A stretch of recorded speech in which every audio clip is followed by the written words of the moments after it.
강남 연세 세브란스 병원에 우리나라의 여성 유방암 수술, 그야말로 명의가 있습니다. 그분의 이름은 이희대 교수님입니다. 그런데 이분이 2003년도에 유방암 수술을 하루에도 3명, 4명씩, 그러니까 한 사람 수술을 하면 최하 3시간, 4시간입니다. 그러니 그분이 병원에서 18시간이나 수술을 했다는 거예요. 1년에 이희대 교수가 여성 유방암 수술을 해서 치료해 준 사람이 1년에 600명이 넘습니다. 그러니 그 체력 또한 대단하지요. 그런데 어느 날 건강검진을 해봤는데 암 환자 전문의가 자기 자신이 암에 걸린 것입니다. 직장암 4기입니다. 암세포가 직장에만 퍼진 것이 아니라 간, 폐, 그리고 골반까지, 뼈까지 퍼져 있습니다. 전문 의사의 조언을 따르면 이희대 교수에게 내린 사형 선고는 딱 6개월이었습니다. 6개월인데 앞으로 한두 달 정도는 활동할 수 있지만 3개월 남겨놓고는 아마 누워서 임종을 맞게 될 것이라고. 암세포가 온 몸에 퍼졌기 때문입니다. 그 사형 선고를 받고 그 다음날 이희대 교수는 정상적으로 병원에 출근했습니다. 후배들이, 동료 의사들이 깜짝 놀라서 교수님, 암이시라면서요. 어떻게 출근하셨습니까? 그랬더니 웃으면서 하는 말이, 이 사람아, 이미 암에 걸린 것을 어쩌노? 어차피 걸린 건데. 유명한 말을 했습니다. 내게 찾아온 이 암과 친구로 지내기로 했다네. 적당하게 잘 달래가면서 이 암과 친구 삼아 내 남은 일생을 살 겁니다. 이렇게 말했습니다. 그는 암을 나를 죽이는 병으로 여기지 않고 나를 찾아온 친구로 여기고 이 암과 함께 같이 달래면서 친하게 지낼 거라고. 그리고 변함없이 수술실에 들어가 다른 암 환자들을 수술해 주었습니다. 의사 소견으로는 3개월에서 6개월인데 이희대 교수는 신실한 크리스찬이었습니다. 내게는 하늘나라가 있기 때문에 내가 죽는 날까지 다른 사람을 살리다가 갈 것입니다. 그리고 2003년도에 암 사형 선고를 받고 2013년도에 하늘나라로 가셨습니다. 무려 10년을 6개월, 3개월, 6개월인데 무려 10년이나 더 그 암과 함께 살다가 하늘나라에 가셨습니다.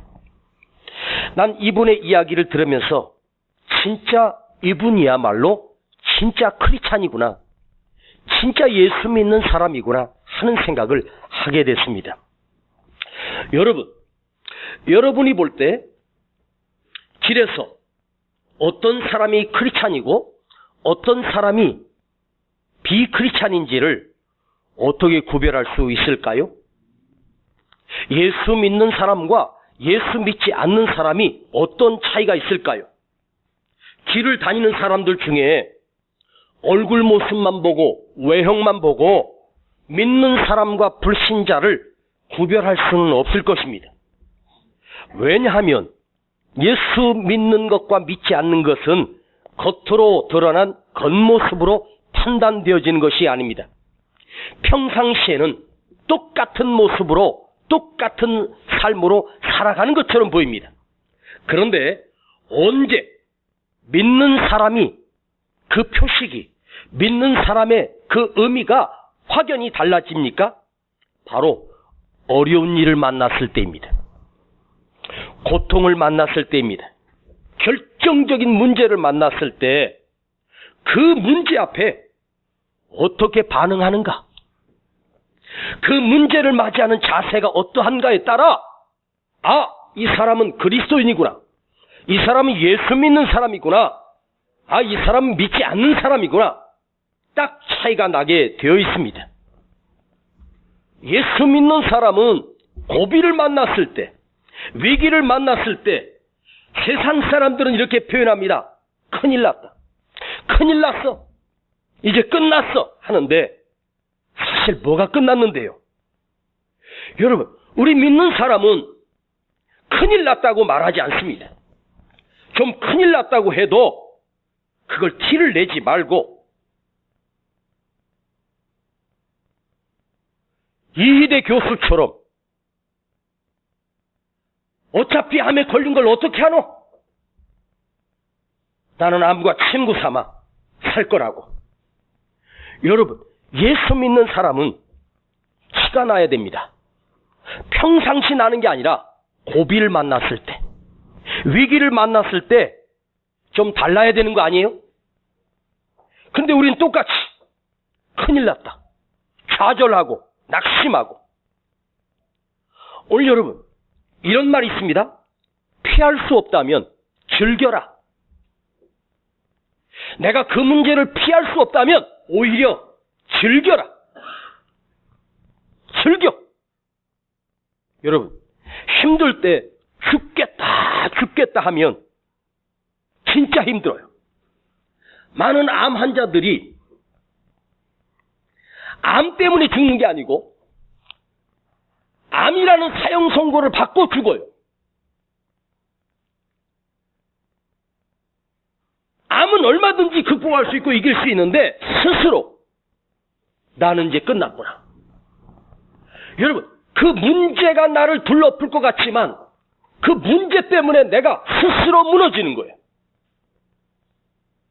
여러분, 인생을 한번 이렇게 뒤돌아보면 나를 가장 위태롭게 했던 그 순간들이 돌아보면 그 순간 때문에 큰 위기가 사실은 되게 축복이었잖아요. 제가 아까 말씀드렸죠? 목사가 설교할 때 이 열정을 우리 성도들이 함께 느꼈으면 좋겠다고. 뒤돌아보면 그 수많은 고비들 속에서 보면 그때 그 고비가 보이잖아. 지금은 지났으니까. 내가 살아온 경험이잖아요. 내 삶의 발자취기 때문에 보이는 거예요. 어떤 생각이 돼? 그때 그 큰 위기가 아니었어. 오히려 그것이 축복이었어. 큰 축복이었잖아요. 맞아요. 그런데도 지금 다가온 위기를, 지금 다가온 고비를 우리는 축복으로 알지 못해. 위기로만 보고 힘든 것만 보고. 오늘 본문에 지금 제자들이 거친 풍랑을 만났습니다. 배는 끝난 것처럼 보여졌습니다. 그때 주님이 밤 사경에 물 위를 걸어서 제자들에게 오시고 계셨습니다. 누군가가 바다 위에 사람이 걸어오니까 유령이라고 말합니다. 그때 누군가가 주님이다. 주님 아니야? 예수님 같아. 그러니까 그때 베드로가 소리쳐 주님을 향하여 말합니다. 거기 오시는 분이 우리 주님이시거든. 주님이시거든 나를 명하사 오라 하소서. 그때 주님이 오라. 그때 베드로가 배에서 뛰어내려 주님께 물 위를 걸어서 주님께 가게 됩니다. 베드로는 풍랑의 위기 속에서 오히려 물 위를 걷는 놀라운 기적을 경험합니다. 여러분, 고비가 왔을 때 어차피 내가 이길 수 없다면, 내가 피할 수 없다면 즐기자. 이걸 즐겨버리자. 오늘도 이런 문제, 내일도 저런 문제, 수많은 문제들이 내게 다가와요. 날마다 한숨 쉬고, 날마다 절망하고, 날마다 소리 지르고 비명 지르며 이렇게 살 수 없잖아요. 맞죠? 이렇게 살 수는 없는 거예요. 피할 수 없는 문제라면 이걸 역설적으로 오히려 즐겨보는 거예요. 그래, 내가 찾아온 고비를 즐겁게 맞이하자. 여러분, 정말로 힘들고 고독할 때가 있어요. 사방이 막힌 것처럼 그 고독함, 그 절망감, 좌절감이 있잖아요. 그런데 제가 경험한 건데, 목사님이 목회하면서 정말로 큰 위기를 만났을 때 앞이 캄캄했습니다. 그런데 그 고독함이 밀려와요. 그런데 있죠, 그 고독함 속에 들어가 보니까 오히려 의외로 편안해지더라고. 참 신기해요. 난리가 난 것 같고 큰일 났는데 오히려 그 속에 들어가 보니까 그 고독함이 나를 불러요. 내 속에서. 그러니까 제가 경험한 얘기입니다. 너무 힘들어. 그래서 제 차로 가서 문을 열고 의자에 앉아서 시동도 안 걸고 문을 닫고 혼자서 가만히 눈 감고 있는 거예요. 그런데 이 문제들이, 고독들이 나를 불러내요. 처음에는 한숨도 나오고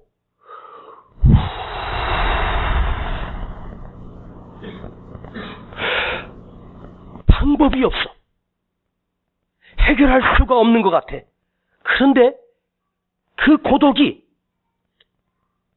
나를 오히려 편안하게 해주는 그런 신비함을 느껴요. 길이 나온 것도 아니고 방법이 생긴 것도 아니에요. 여러분, 부정적으로만 생각하고 나쁜 쪽으로만 생각하지 마십시오. 내가 이것을 즐기자. 그래, 즐기자. 어떨 때는 까짓거 어떻게 되겠지? 아니, 소리 질러봐요. 잘 될 거야. 잘 되게 돼 있어. 아버지가 계시잖아. 그 절망 중에서 아버지, 나 좀 도와줘요. 아버지, 나 좀 만져줘요. 누가 그러더라고요. 이렇게 매출이 안 나오고 이렇게 힘든 경기 속에 어떻게 11조를 드리냐고. 맞는 말처럼 보여져요. 우리 애가 지금 고3인데 어떻게 주의를 지켜? 말도 안 되지. 이렇게 몸이 아픈데 어떻게 나와서 전도를 하라고. 우리는 힘든 일만 있으면 그 힘든 것을 핑계의 기회로 삼으려고 해요. 그걸 핑계의 기회로 삼아. 같은 기회인데 누구는 핑계의 기회로 삼고 어떤 이는 그 위기를 믿음의 기회로 만들어요. 믿음의 기회를 삼는 거죠. 풍랑을 만난 이 배에 있는 베드로가 그 위기 속에서 오히려 더 큰 위기 속으로, 풍랑 속으로 뛰어들어요. 여러분, 위기가 기회라는 말을 수도 없이 들었을 거예요. 제가 위기는 기회다라고 하는 제목으로도 설교한 적이 있습니다.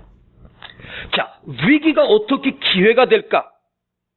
자, 안 되는 것으로, 부정적인 것으로, 힘든 것으로 핑계를 기회로 삼는 자는 평생 주저앉아 있을 수밖에 없어.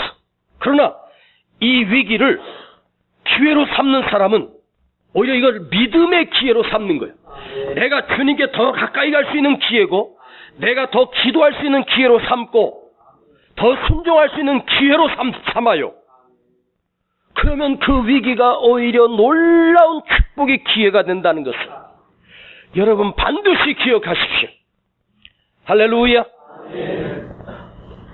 저는 29에 처음으로 전도사로 사역을 나갔습니다.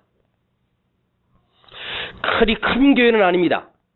한 150여 명 되는 작은 교회에 29살에 처음으로 사역을 나가서 청년부, 학생부를 맡아서 교육 전도사로 사역을 한 적이 있습니다. 그 사역 기간은 딱 2년이었습니다. 중고등부, 청년부. 그러다가 갑자기 성가대 지휘자가 사임을 하는 바람에 성가대까지 맡아서 이걸 하는 거예요. 그렇게 2년을 사역했습니다. 청년부가 성장을 했고 학생부가 배가 되는 부흥이 일어났습니다.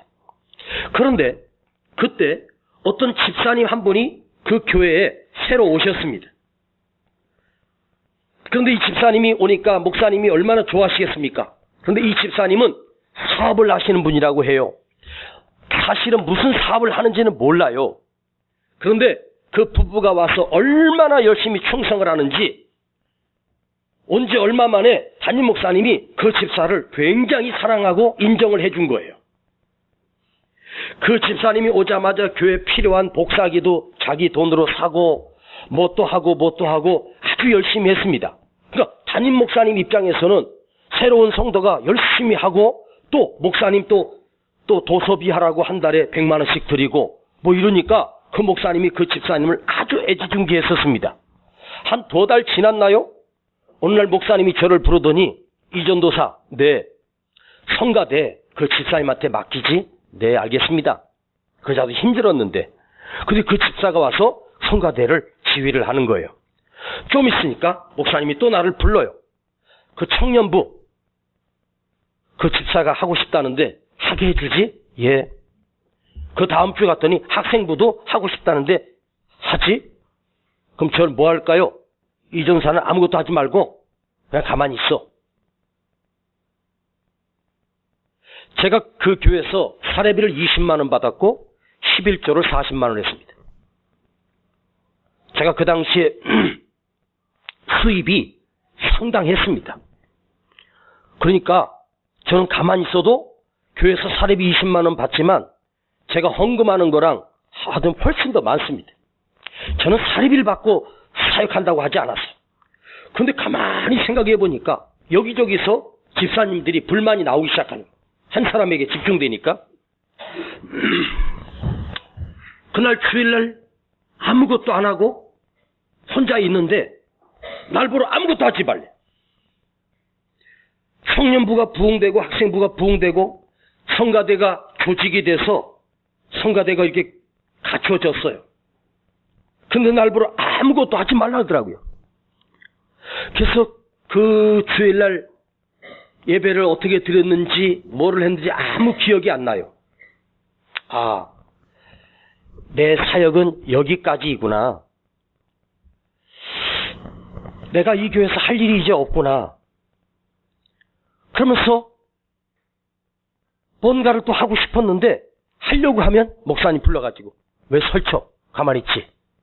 근데 내가 어리석게도 그만두라는 걸 모르고 2주나 버텼던 거예요. 그러니까 그 목사님이 나를 그만두라는 거예요. 그래서 그 다음 주에 가서 사임을 했습니다. 제가 그만두겠습니다. 그 힘든 시간을 한 며칠을 보내는데 엎드려 기도하던 중에 제 마음속에 갑자기 개척하라는 하나님의 음성이 들립니다. 깜짝 놀랐습니다. 개척? 무슨 개척? 저는 전도사로 사역하면서 솔직히 말씀드리면 개척할 생각은 요만큼도 없었습니다. 그런데 그때 모든 사역을 다 잘리고 나니까 하나님 앞에 엎드려 기도할 수밖에 없더라고요.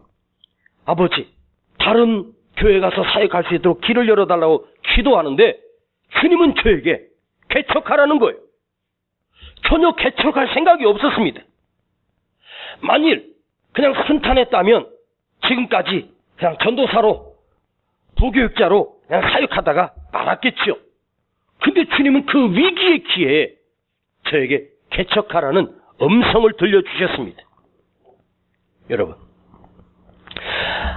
내 방법이 없을 때, 아무것도 할 수 없을 때, 의지할 사람이 없을 때 저는 그야말로 나와 함께 할 사람 단 한 사람도 없는 상황 속에서 개척을 준비하고 정말로 시작을 했습니다. 그때 그 목사님이 저를 쳐내지 않았다면, 그대로 제 사역을 했다면 저는 그 배 안에서 안주하다가 도태됐을지도 모릅니다. 비참할 정도로 매몰차게 나를 잘라냈기 때문에 저는 그것이 충격이었습니다. 내가 이렇게 충성했는데, 내가 이렇게 열심히 했는데, 이제 와서 이렇게 버림받는구나. 그 비참함이 있거든요. 여러분, 위기는요, 진짜입니다. 기회예요. 자, 이쪽도. 위기는요, 사실입니다. 위기가 아니에요. 위기가요, 기회입니다. 물 위를 걷는 기적은 그냥 경험하는 게 아니에요. 어떻게 인간이 물 위를 걷는 기적을 경험할 수 있겠어요? 평생 그 갈릴리 호수에서 업으로 늙혀왔던 이 베드로가 물 위를 걸을 수 없다는 사실을 누구보다도 잘 아는 사람입니다. 배가 안전하고 배 위에 있어야 산다는 것을 베드로는 삶의 체험으로 알고 있어요. 그런데 베드로는 배 안에서 안주하지 않고 주님이 걸어오시는 것을 보고, 주여 나를 오라 하소서, 주님 나도 주님께 가고 싶습니다.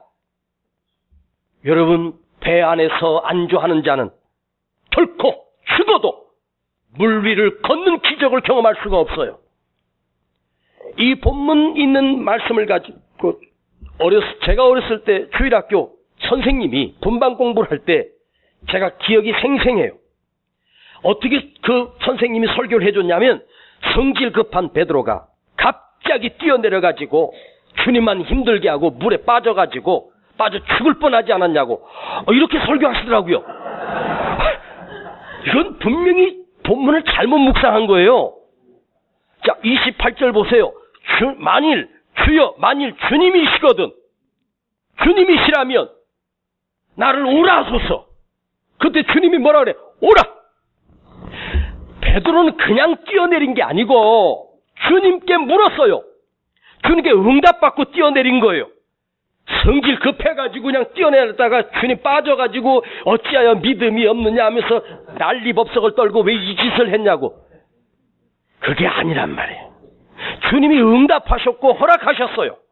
베드로는 무작정 뛰어내린 게 아니에요. 주님께 물었단 말이에요. 위기 때 주님께 물어야 돼요. 위기 때 주님께 기도해야 된단 말이에요. 그럼 응답이 빨라요. 왜요? 내가 절박하니까 응답이 절박하게 와요.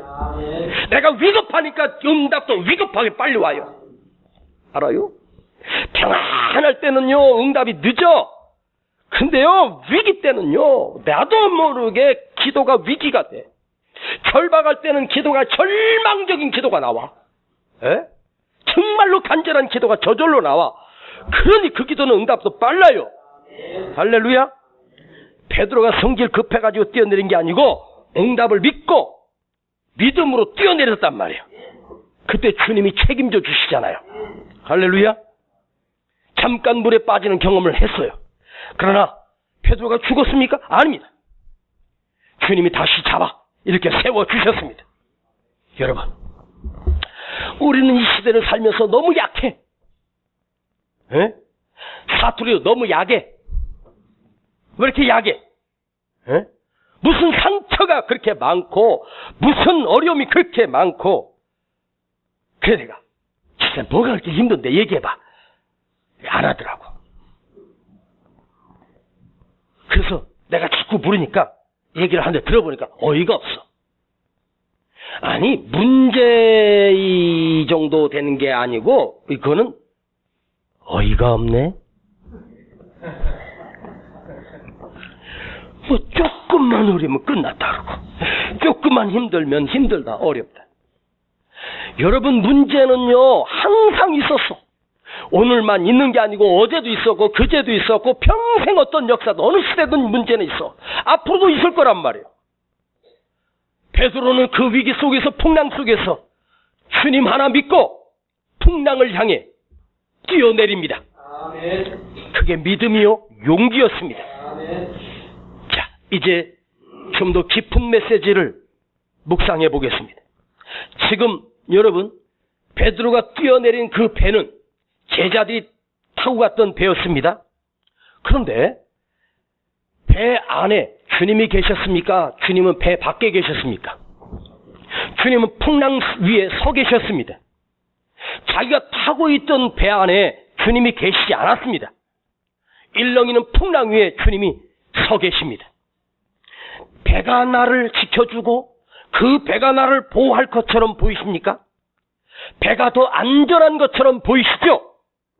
그러나 사실은 풍랑 위에 서 계신 주님이 위태한 것처럼 보이지만, 눈으로는 풍랑 위에 서 있는 주님이 위기처럼 보이지만 사실은 주님 계신 곳이 더 안전한 곳입니다. 배가 나를 지켜줄 것처럼, 배가 안전한 것처럼 보이지만 그 배는 이미 풍랑을 만나 좌초돼 버렸습니다. 우리를 보호하고 있는 배, 나를 지켜주고 있는 배, 내가 안전하다고 믿고 있는 이 배, 여러분 지금 타고 있는 그 배가 안전하다고 생각하십니까? 내가 의지하고 있는 것들이 있지 않습니까? 그 안에 주님이 계십니까? 그 안에 주님이 안 계시다면 그것이 위기입니다. 주님은 배 안에 계시지 않았습니다. 배 밖에 계셨습니다. 풍랑 위에 계셨습니다. 어디가 더 안전해요? 주님 계신 곳입니다. 오히려 풍랑 가운데 계신 주님이 위험한 것처럼 보이지만 아니에요. 풍랑 가운데 계신 주님이 더 안전합니다. 베드로가 왜 뛰어내렸을까?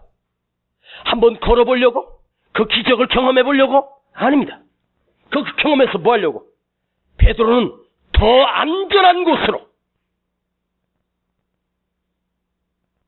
주님이 계신 곳으로 간 거예요. 왜? 이 배가 나를 지켜주지 못한다는 사실을 알고 있었어요.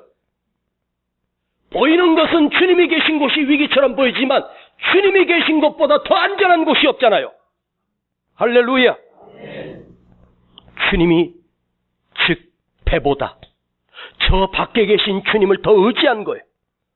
여러분이 의지하고 있는 그 안전한 배는 무엇입니까? 그것이 사람입니까? 자식입니까? 돈입니까? 건강입니까? 여러분 직장이고 일터고 여러분의 사업체입니까? 천만의 말씀. 더 안전한 곳은 주님이 계신 풍랑 속이었습니다. 만일 여러분 주님보다 더 안전하다고 생각하는 것이 있다면 그것이 지금 평안하다고 해도 언젠가는 위기를 만나게 돼요. 풍랑 속에 있는 주님이 나를 지켜주시기 때문입니다. 할렐루야. 보세요. 주님이 그 배 위에 오르심에 일던 풍랑이 고요해졌어요. 왜? 배 위에 주님이 계시니까. 주님이 오시기 전은 위기였단 말이에요. 베드로는 그냥 걷고 싶어서가 아니에요. 주님이 나를 지켜줄 걸 믿고, 주님이 나를 보호하실 걸 믿고 과감하게 뛰어내렸습니다. 뛰어내린다는 것은 무엇일까요? 내려놓는 것입니다. 나를 지켜줄 것 같은 사람, 나를 보호해줄 것 같은 사업, 나를 지켜줄 것 같은 물질, 나를 지켜줄 것 같은 건강이 아니라 주님이었습니다. 그걸 내려놓는 것입니다. 베드로는 나를 지켜줬던 그 배를 과감히 버렸습니다. 풍랑으로 향하여 뛰어내렸습니다. 풍랑이 나를 빠뜨렸습니까? 빠졌습니다. 그러나 지금 베드로는 걷고 있습니다. 그 풍랑이 나를 받들고 있습니다. 오늘 내가 의지하는 주님 없는 배에서 뛰어내리십시오. 오늘 베드로처럼 용기 있게 한번 뛰어내려 보십시다. 놀라운 일을 경험하게 될 것입니다. 주님은 날개를 달아주실 것이고 죽은 자가 살아난 기적을 경험하게 하실 것이고 물에 빠진 베드로 주님이 붙들어 주셨습니다. 기적을 경험하게 하셨습니다. 베드로가 배에서 뛰어내림은 바로 내려놓음이었습니다. 왜요? 그가 내려놓음으로 거친 바다 위로 뛰어내립니다. 내려놓음은 주님으로 나를 가득 채우는 것입니다. 내려놓음은 예수님으로 나를 가득 채우는 사실입니다. 기도합시다. 아버지 하나님, 오늘 우리가 그렇게 의지하는 안전하다고 하는 배가 풍랑을 만나니 파손될 수밖에 없고 헤매일 수밖에 없고, 그것이 안전하다고 믿었던 우리가 오늘 베드로처럼 주님을 향하여 뛰어내리는, 주님을 향하여 걸어가는 베드로의 그 뛰어내림, 그 내려놓음을 우리가 묵상하게 하옵소서. 위기가 반드시 기회였고, 위기를 기회로 삼았던 자는 그 위기가 오히려 축복이었음을 오늘 또 깨닫게 해주셨습니다. 아버지, 이 말씀을 듣고 돌아가는 우리가 가슴에만 새기고 살지 않게 하시고, 배 안에 머물지 않게 하시고, 주님 계신 곳으로 내려놓게 하옵소서. 주님 계신 곳으로 뛰어내리게 하옵소서. 내려놓음은 끝나는 것이 아니라, 망하는 것이 아니라 예수님을 내 안에 가득 채우는 것이었습니다. 주님이 그 손을 붙들어 주셨습니다. 주여, 오늘 우리 삶에도 이 큰 능력을 경험하게 하여 주시옵소서. 주저주저하고 갈팡질팡하며 결정하지 못하는 우리 삶 가운데 있다면, 아버지, 주님을 향하여 결단 내리게 하시고, 주님을 향하여 결정하게 하시고, 주님을 향하여 뛰어내리게 하여 주옵소서. 예수님의 이름으로 기도하옵나이다. 아멘. 내가 주인 삼은 모든 건 내려놓고, 내 주 되신 주 앞에 나가, 내가 사랑했던 모든 건 내려놓고 주님만 사랑해. 내가 주인 삼은 모든 건 내려놓고, 내 주 대신 주 앞에 나가, 내가 사랑했던 모든 건 내려놓고 주님만 사랑해. 주 사랑 거친 풍랑에도 나쁜 바다처럼 나를 잠잠케 해. 주 사랑 내 영혼의 반석, 그 사랑 위에 서리. 내가 주인 삼은 모든 건 내려놓고 주 대신 주 앞에 나가, 내가 사랑했던 모든 것 내려놓고 주님만 사랑해. 한 번 더 내가 주인 삼은, 내가 주인 삼은 모든 것 내려놓고 내 주 대신 주 앞에 나가, 내가 사랑했던 모든 것 내려놓고 주님만 사랑해. 우리 다 같이 일어나십시다. 약한 나로 강하게, 가난한 날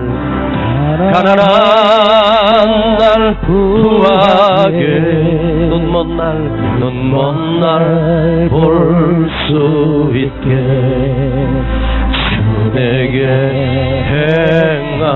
행하셨네. 약한 나로 강하게, 가난한 날 부하게, 믿으세요.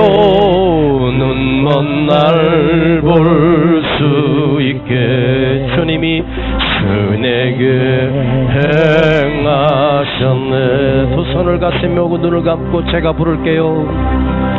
약한 나로 강하게, 가난한 날 부하게, 눈먼 날 볼 수 있게 주 내게 행하셨네. 오늘 이 시간 우리 마음속에 위기를 만났다면 새로운 도전을 할 수 있는 기회로 우리에게 허락하시는 위기는 곧 기회입니다. 배 안에 있던 사람들은 그 놀라운 기적을 경험하지 못하고 구경만 했습니다. 베드로는 놀랍게 인간으로서 걸을 수 없는 무리를 걷는 놀라운 기적을 경험했고, 결국 이 사건 하나로 베드로는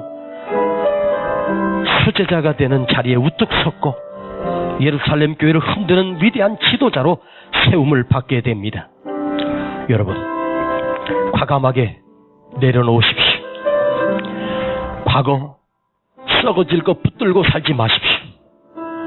그걸 내려놓을 때 더 큰 주님을 경험하게 되는, 더 큰 주님의 손을 붙들게 되는 기적을 경험하게 됩니다. 주님이 걷게 하실 것이고 기적을 경험하게 하실 것이고 회복시키실 것입니다. 더 이상 주저앉아 있지 마십시오. 우리 회복되십시다. 주님, 오늘 내가 결단하게 했습니다. 주님, 나도 과감하게 뛰어내릴 수 있는 용기를 주옵소서. 내가 더 주님께 가까이 가기를 원합니다. 배는 더 이상 안주할 곳이 아니라 주님 계신 곳입니다. 주님 계신 곳을 향하여 달려가겠습니다. 우리 함께 기도하며 묵상하며 결단합시다. 오 주님, 감사합니다.